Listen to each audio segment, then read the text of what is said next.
Livro narrado com organização de Cristiane Batista, se inscreva, grata. A síntese conjuntiva de consumo. Seus dois usos, segregativo e biunívoco, nomádico e plurívoco.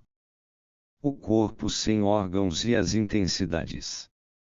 Viagens, passagens, eu devenho.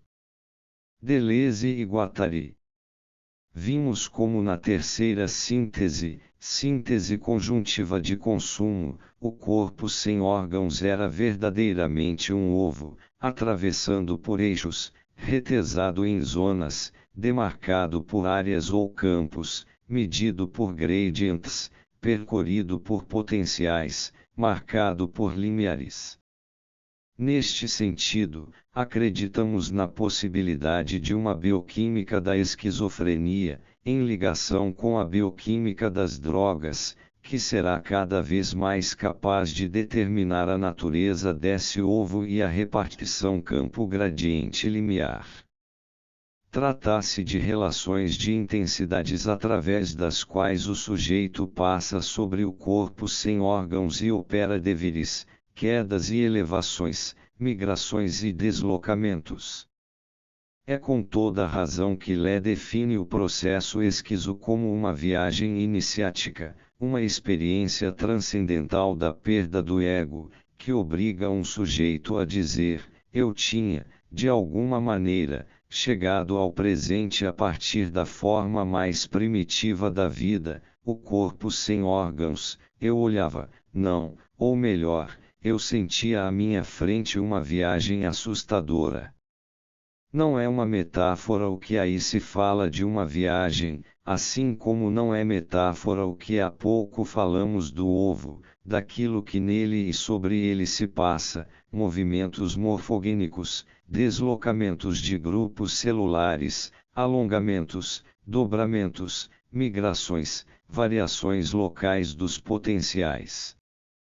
E nem mesmo se deve opor uma viagem interior às viagens exteriores, o passeio de Lesch, o passeio de Nijinsky, os passeios das criaturas de Beckett são realidades efetivas, mas em que o real da matéria abandonou toda a extensão, tal como a viagem interior abandonou toda forma e qualidade, deixando brilhar tão somente, dentro ou fora, intensidades puras acopladas, quase insuportáveis, pelas quais passa um sujeito nômade.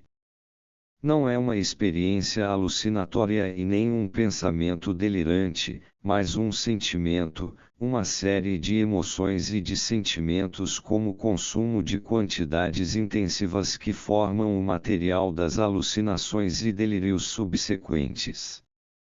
A emoção intensiva, o afeto, é ao mesmo tempo raiz comum e princípio de diferenciação dos delírios e alucinações.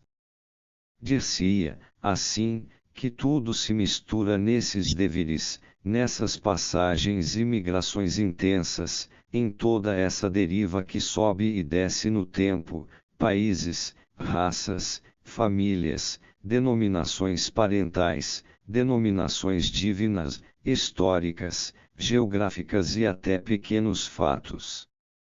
Sinto que, devenho Deus, devenho mulher, eu era Joana de Arc, sou ele o Gábalo, e o grande mongol, um chinês, um pele vermelha, um templário, que fui o meu pai e fui o meu filho.